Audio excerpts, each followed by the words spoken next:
Hello बच्चों, let's read this question. The question says which one is the wrong statement.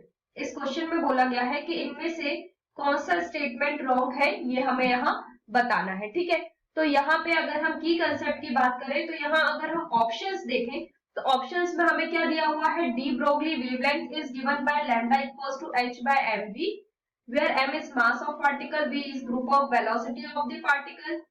Second one is uncertainty principle, del E into del T greater than equal to h by 4 pi. C, half filled and fully filled orbitals have greater stability due to greater exchange energy, greater symmetry and more balanced arrangement. Last one, energy of 2s orbital is less than the energy of 2p orbital in case of hydrogen like atom. ठीक है, तो यहाँ पे क्या किसकी बात की गई है, एनर्जी की बात की गई है। तो इस क्वेश्चन में हमारा की कंसेप्ट हो जाएगा एनर्जी ऑफ द ऑर्बिटल। ठीक है, तो यहाँ पर हम लिखेंगे the key concept of this question is key concept energy of the orbital, energy of orbital. ठीक है, तो एनर्जी ऑफ ऑर्बिटल के रेफरेंस में हमें ये देखना है कि इनमें से कौन सा स्टेटमेंट सही है और कौन सा गलत। तो फर्स्ट स्टेटमेंट क्या बोल रहा है, de Broglie wavelength is given by lambda equals to h by mv, जिसमें m क्या है, मास ऑफ पार्टिकल, और v क्या है, group velocity of the particle है। तो ये स्टेटमेंट हमारा करेक्ट है। ठीक है, क्योंकि डी ब्रोगली ने क्या बताया था, वेवलेंथ के बारे में बताया था, और उसने क्या बोला था कि वेवलेंथ किसके इक्वल होती है, Planck constant upon m mass into velocity के। ठीक है, तो ये स्टेटमेंट हमारा करेक्ट है। सेकंड बोलता है the uncertainty principle is del E into del T greater than equals to h by 4 pi. तो अगर हम अनसर्टेनिटी प्रिंसिपल की बात करें तो अनसर्टेनिटी प्रिंसिपल, हेजनबर्ग अनसर्टेनिटी, यहां हम लिख लेते हैं Heisenberg uncertainty principle, uncertainty principle क्या बोलता है, Heisenberg uncertainty principle del X into del P greater than equals to h upon 4 पाई।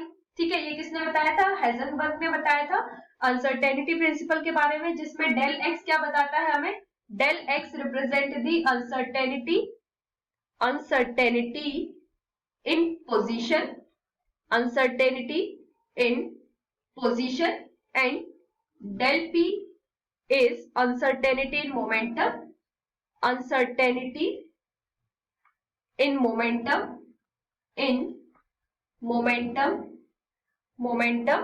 और h क्या रिप्रेजेंट करेगा यहाँ पे, प्लैंक कांस्टेंट को, प्लैंक कांस्टेंट को। ठीक है, और यहाँ ऑप्शन में हमें क्या दिया है, uncertainty principle is del E into del T, जिसमें डेल टी क्या है, टाइम है। तो ये कंप्लीटली इनकरेक्ट स्टेटमेंट है, क्योंकि हेजनबर्ग अनसर्टेनिटी प्रिंसिपल तो हमें ये बताता है पोजीशन के और मोमेंटम के बारे में। ठीक है, पोजीशन और मोमेंटम का multiplication greater than equals to किसका होगा, h by 4 पाई के। तो ये जो स्टेटमेंट है हमारा कंप्लीटली इनकरेक्ट स्टेटमेंट है।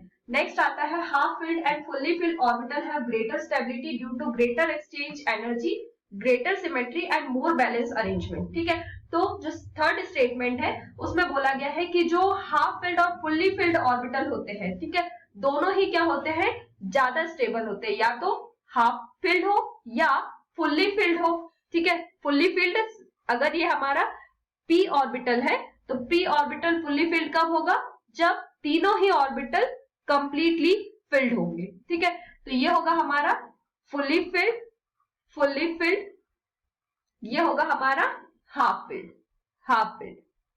ठीक है, तो हाफ फिल्ड और फुल्ली फिल्ड जो होते हैं वो ज्यादा स्टेबल होते हैं। क्यों, क्योंकि वो क्या करते हैं, due to greater exchange energy, वो एनर्जी को एक्सचेंज करते हैं, ज्यादा सिमेट्री होती है और मोर बैलेंस अरेंजमेंट होता है उनका, इसीलिए वो ज्यादा स्टेबल होते हैं। तो ये स्टेटमेंट भी हमारा करेक्ट है।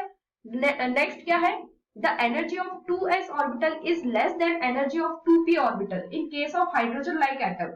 जो एनर्जी है 2s ऑर्बिटल की वो कम होती है एनर्जी ऑफ 2p ऑर्बिटल की कि in case of hydrogen like atom में। तो अगर हम यहाँ पे ऑर्बिटल की बात करें तो s orbital, p orbital, d orbital और f ऑर्बिटल होता है।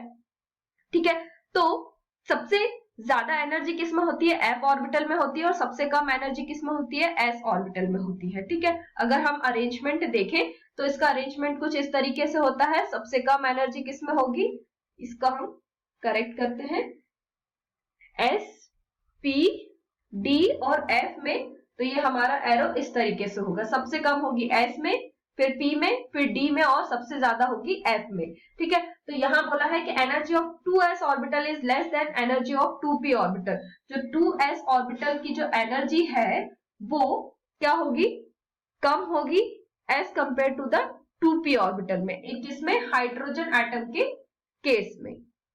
ठीक है, तो ये स्टेटमेंट भी हमारा करेक्ट है। तो इनकरेक्ट स्टेटमेंट, रॉन्ग स्टेटमेंट इसमें से हमारा कौन सा है, option number C, option number B.